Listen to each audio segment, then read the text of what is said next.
Good morning dear students. Gayatri college के YouTube channel पर सभी विद्यार्थियों का स्वागत है।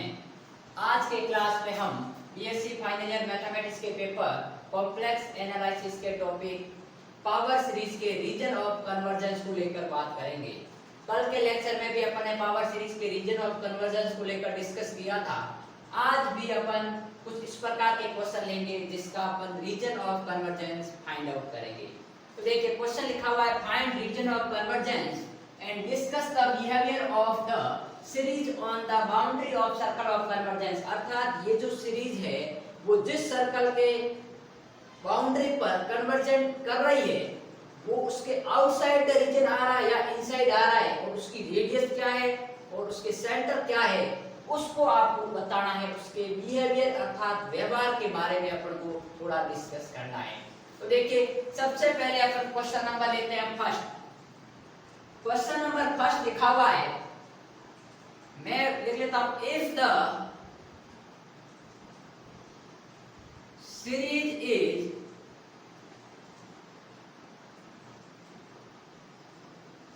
represented by summation un, then आपके पास में क्या होगा, यदि मैं इस सीरीज को समीशन un से रिप्लाई कर देता हूं या रिप्रेजेंट कर देता हूं तो अपने पास में un की वैल्यू क्या आएगी भाई, z प्लस 2 की power n minus 1 upon n plus 1 की पावर 3 इंटू 4 की पावर n। और यहाँ पर जो आपके पास में देखिए मैंने कल जो क्वेश्चन करवाए थे वो कोशी रूट टेस्ट से करवाए थे क्योंकि सबकी पावर होल n थी। यहाँ पर इसकी पावर नहीं है, हालांकि ये भी आपके पास में कोशी रूट से हो जाएगा, लेकिन मैं इसको यदि डी नंबर से करूंगा तो और इजी रहेगा। तो देखिए un+1 तो n is replaced by n+1, तो z प्लस 2 की power n upon n plus 2 की पावर 3 इंटू 4 की पावर n प्लस 1, ये वैल्यू आ गई। अब मेरी बात सुनिए, therefore अपन क्या लिखेंगे, therefore आपके पास में by d'Alembert ratio test, दो नंबर अनुपात परीक्षण, therefore by d'Alembert ratio test we have region of convergence, या आपके पास में we have आपके पास में कंडीशन ऑफ कन्वर्जेंस या region of convergence. Condition of convergence क्या होती है, limit of n tends to infinite modulus of un plus 1 upon un का मान है वो लेस देन 1 आएगा। ठीक बात। अब मेरी बात सुनिए, limit of n tends to infinity modulus un plus 1, ये रहा। तो ये हो गया आपके पास में z प्लस 2 की power n upon n plus 2 की पावर 3 इंटू 4 की power n plus 1 into un upon un। तो un का मान क्या हो गया आपके पास में, देखिए n प्लस 1 की पावर 3 इंटू 4 की power n upon z plus 2 की पावर n माइनस 1, तो इसकी पावर आपके पास में लेस देन 1 हो गया मॉडुलस। अब देखिए z प्लस 2 की पावर n माइनस 1 यहाँ n है तो एक रहा z प्लस 2, और यहाँ आपके पास 4 की पावर n से 4 की power n plus 1 cancel out, तो क्या बचेगा, देखिए मैं यहाँ ले लेता हूँ limit of n tends to infinite modulus of, एक तो है कि अपने पास में z प्लस 2, ठीक बात। अब मैं यहाँ से n क्यूब कॉमन लेता हूँ, n क्यूब कॉमन लूंगा तो क्या होगा 1 प्लस 1 अपॉन n की पावर 3, 4 की पावर n से 4 की पावर n कैंसिल आउट, तो यहाँ बच गया एक 4 और एक बच गया आपके पास में n क्यूब, यदि मैं इसमें से कॉमन लेता हूँ तो ये बचेगा 1 प्लस 2 बाई n की पावर 3, बाकी ये टर्म कैंसिल आउट तो ये कट गया। अब मेरी बात सुनिए, n क्यूब से n क्यूब गया, यदि मैं limit n tends to infinity करता हूं तो 1 अपॉन इंफिनिटी 0, 2 अपॉन इंफिनिटी 0, तो 1 बच गया। तो ये जो कंडीशन आएगी जब मैं लिमिट पुट करूंगा तो अपने पास में आएगी कुछ इस प्रकार, z plus 2 upon 4 is less than 1, ठीक है। और इसी को अपन ऐसा लिख सकते हैं कि मॉडुलस ऑफ आपके पास में जो z प्लस 2 है वो लेस देन 4, या फिर आपके पास देखिए अपन इसको ऐसा भी लिख सकते हैं कि मॉडुलस ऑफ z माइनस 2, ये क्या हो गया आपके पास में माइनस क्या हो गया, और plus iota into 0 is less then 4। क्योंकि मैंने कहा था सर्कल की जो आइडेंटिकल स्टैंडर्ड इक्वेशन होती है वो z minus a plus iota b is less then कुछ कांस्टेंट होता है जहाँ c रेडियस है और a और b इसके सेंटर कहलाते हैं। तो ये हो गया आपके पास में।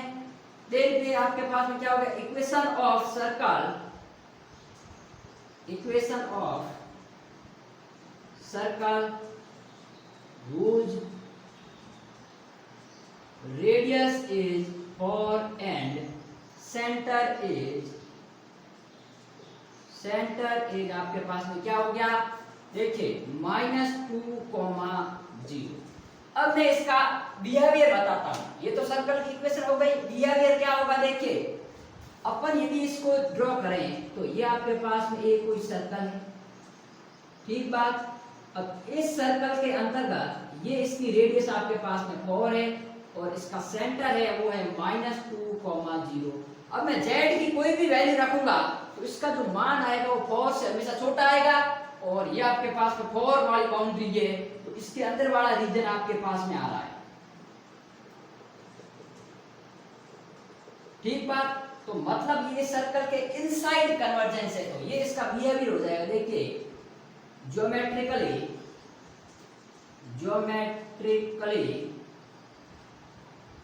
the given power series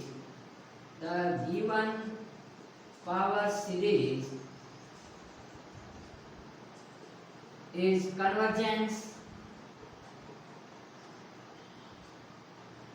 Geometrically the given power series is convergence for all values of z, जो ये z के सभी मान के लिए in which आपके पास में which is lies inside the circle whose radius is 4 and center is -2,0। ठीक है, ये आपके पास में इसका ज्योमेट्रिकली बिहेवियर हो गया कि ये इस सर्कल के इनसाइड कन्वर्जेंस कर रहा है जिसकी सर्कल की रेडियस 4 है और सेंटर -2,0 है। तो ये था आपके पास में क्वेश्चन नंबर फर्स्ट। अब अपन बात करते हैं क्वेश्चन नंबर सेकंड अर्थात बी पार्ट को लेकर। तो देखिए मैं आपके पास में जहां इसमें परिवर्तन हो रहा है कल की तरह वही परिवर्तन करूंगा। सबसे पहले अपन un और un+1 चेंज करते हैं।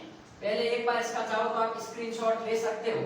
अब देखिए यहाँ पर अपन इसकी बात करेंगे तो पहले परिवर्तन क्या आएगा, क्वेश्चन क्या है, यदि मैं आपको बाद में सीरीज को समीशन un से रिप्रेजेंट करूं तो ये हो गया -1 की power n upon n into z minus 2 iota की पावर n, और यदि मैं इसको n+1 से रिप्लेस करने जाऊं तो ये हो गया -1 की पावर n+1। हालांकि इसको मैं यदि कोशी रूट टेस्ट करता हूं और इजी हो जाएगा, लेकिन मेरे फॉर्मूला लिखा हुआ इसलिए अपन डी अल्बर्ट रेशियो टेस्ट करेंगे। आप चाहो तो इसको कोशी रूट टेस्ट कर सकते हो क्योंकि इसकी पावर 1/n जो कि 1 हो जाएगा और ये mod of z - 2 is less than 1 हो जाएगा। ये रीजन अपने पास में इसमें भी आएगा। तो देखिए n+1 इनटू z - 2 आयोटा की पावर n+1। ठीक है, अब देखिए मैं इसको इसी फॉर्मूले से कर रहा हूं, आपको ट्राई करना है कोशी रूट टेस्ट से, ध्यान रखना। तो देखिए अब अपने पास में क्या फॉर्मूला बनेगा उसको अपन यहां डिस्कस करेंगे। ठीक है, तो देखिए modulus of un+1 upon un।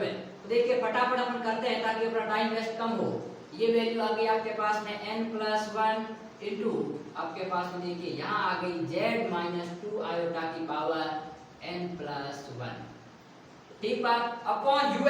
तो un का मान क्या है आपके पास देखिए -1 की पावर n z - 2 आयोटा की पावर n अपॉन ये हो गया आपके पास में n इज लेस देन 1। अब मेरी बात सुनिए, मैं यहां से n यदि कॉमन लेता हूं तो अपने पास में क्या रीजन आएगा, और -1 से -1 गया ये आ गया -1, ये z - 2 आयोटा से गया तो ये रह गया z - 2 आयोटा, और इसमें से ये n है ही अपॉन n, इसमें से मैं कॉमन लूंगा तो ये हो गया 1 + 1 अपॉन n।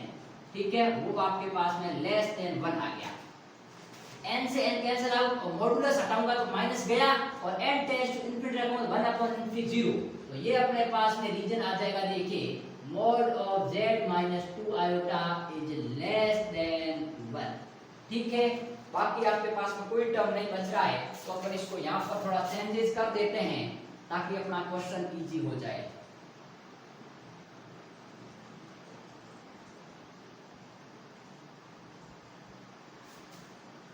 देखिए ये भी आपके पास में इनसाइड ही करेगा तो मैं इसको ऐसा लिख सकता हूँ मॉडुलस ऑफ z माइनस 0 और प्लस 2 आयोटा, तो ये हो गया 0 plus 2 iota is less than 1। ठीक बात, तो ये आपके पास में किसकी इक्वेशन है, इक्वेशन ऑफ सर्कल।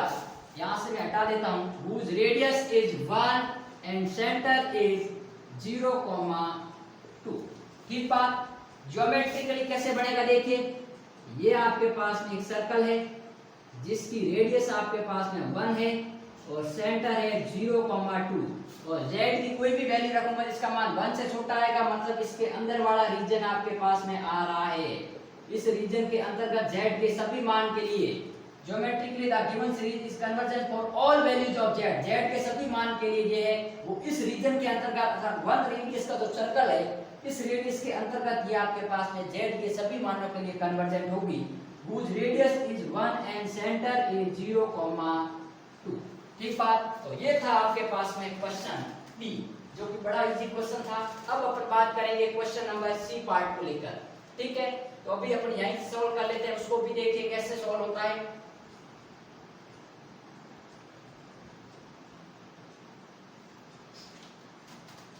अपन थोड़ा यहाँ से इसको हटा देते हैं ताकि अपना काम इजी हो जाए और मैं ये काम आपके पास में अपने टाइम वेस्ट कम हो इसलिए कर रहे हैं अपन, बाकी कोई दिक्कत नहीं है, मैं वापस भी आपको करवा सकता हूँ लेकिन अपना टाइम वेस्ट होने में कोई मतलब नहीं है। देखिए मैं इस सीरीज को समेशन u से रिप्लेस करूं तो अपने पास में u1 क्या आएगा, z की power n upon n into log of n की पावर 2 और un प्लस 1 क्या हो जाएगा, z की power n plus 1 upon n plus 1 into log of n plus 1 का होल स्क्वायर।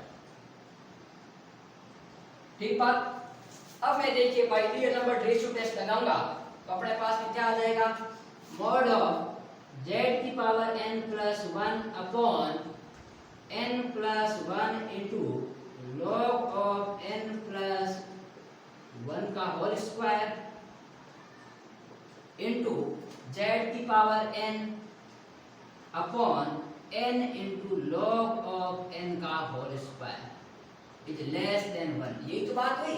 ठीक बात, तो n से n प्लस 1 आपके पास है, यहाँ से n कॉमन लूंगा तो 1 हो जाएगा और z की पावर n से z की पावर n गया तो ये रह गया z upon 1 plus 1 upon n into ये वैल्यू आ गई आपके पास में log ऑफ n का log of n upon log of n plus 1 का whole square is less than 2।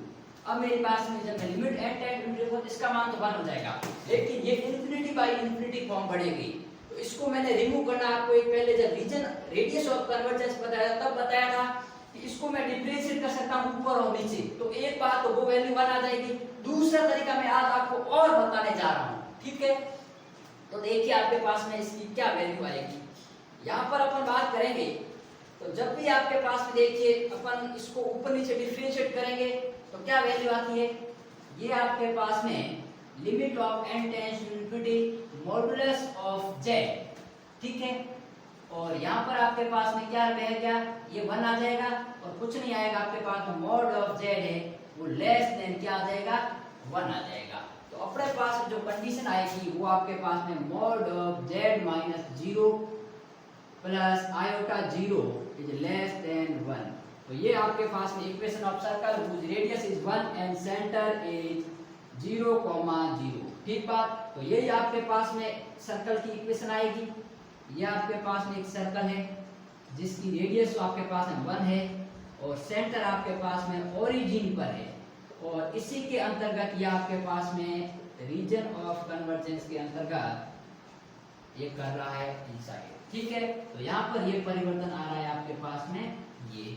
अब मेरी बात सुनिए, इसको मैं ऊपर नीचे डिफरेंशिएट करता हूँ, आपको इसका वन मान कैसे लाना है। देखिए मैं यहाँ आपको सेपरेट बता देता हूँ। Limit of n tends to infinity log of n upon log of n plus 1, ठीक बात। तो देखिए मेरे पास में क्या होगा, मैं इंफिनिटी बाई इंफिनिटी फॉर्म बढ़ रही है, तो ये अनडिटरमाइंड फॉर्म है, इसलिए एल हॉस्पिटल रूल लगा के मैं ये लिख सकता हूँ limit of n tends to infinity, और ये वैल्यू आ जाएगी आपके पास में log ऑफ n का 1 अपॉन n इंटू ये हो गया n प्लस 1 अपॉन 1। तो यहाँ से n कॉमन हुआ तो ये हो गया limit of n tends to infinity 1 plus 1 upon n upon 1, और इसका मान आ गया आपके पास में 1। तो 1 का स्क्वायर अपन करेंगे तो वो आपके पास में 1 ही रहेगा, क्योंकि इसका और स्क्वायर है, लिमिट में अंदर अप्लाई कर सकता हूँ। तो एक तरीका तो ये है। दूसरा तरीका log ऑफ n प्लस 1 क्या है भाई, log ऑफ n प्लस 1 को मैं ऐसे लिख सकता हूँ log of n into 1 plus n लिख सकता हूँ। अब देखिए log ऑफ mn क्या होता है, log of n plus log of 1 plus 1 upon n, ये भी लिख सकता हूँ। अब मेरी बात सुनिए, उसलिए अपन को क्या करना पड़ेगा, मैं इसको un अपॉन un प्लस 1 लेके सॉल्व करूंगा। इसमें एक अपने पास में दिक्कत आएगी, दिक्कत यह है कि मैं इसको नीचे लिखता हूँ तो इसका इसमें भाग नहीं दे पाऊंगा। तो इसके लिए अपन को क्या करना है कि मैंने आपको कहा था कि डी एल्बर्ट रेशियो टेस्ट का फॉर्मूला ये भी होता है। यदि मैं इसको ऐसे भी लिख सकता हूँ un अपॉन un प्लस 1 है, उसका मान ग्रेटर देन 1 हो जाएगा limit n tends to infinity के अंतर्गत। तो मैं ये फॉर्मूला लगाऊंगा, ये क्या होगा आपके पास में log ऑफ n प्लस 1 ऊपर आ जाएगा, और log ऑफ n प्लस 1 ऊपर आएगा तो देखिए आपके पास में कैसे अपन करेंगे। मैं इसको हटा के यहाँ थोड़ा सॉल्व कर रहा हूँ, देखिए तो आपके पास में ये हो गया। देखिए क्या होगा, log of n plus log of 1 plus 1 upon n upon log of n। तो इसका मान आपके पास में क्या हो गया 1, और इसको अपन खोलेंगे तो log ऑफ 1 प्लस x क्या होता है, x minus x square by 2। तो ये हो गया 1 upon n minus 1 upon 2n square plus 1 upon 3 into n cube upon log of n, ठीक है। तो ये आपके पास इसके साथ मल्टीप्लाई होगा, और जब मैं n टेंड्स टू इंफिनिटी रखूंगा तो 1 अपॉन इंफिनिटी, क्योंकि log इंफिनिटी 0, log इंफिनिटी आपके पास इंफिनिटी होगा तो 1 अपॉन इंफिनिटी 0, 1 अपॉन इंफिनिटी 0 सब 0। इसकी वैल्यू आपके पास में क्या बच जाएगी, ओनली फॉर 1 बच जाएगी। तो आपके पास देखिए तरीके कई है, तरीके बताना मेरा काम है, बाकी आपको अप्लाई करना आपका काम है। तो आप ये तरीका अप्लाई कर सकते हो, ये तरीका अप्लाई कर सकते हो, आपकी मर्जी है। और एग्जाम में आपके पास में साइड में आप दिखा भी सकते हो कि since limit n tends to log of n upon log of n plus 1 का मान 1 होता है आपके पास में, ठीक है, और सीधा भी कर सकते हो। तो ये थे आपके पास में रीजन ऑफ कन्वर्जेंस और उसके बिहेवियर को लेकर क्वेश्चन।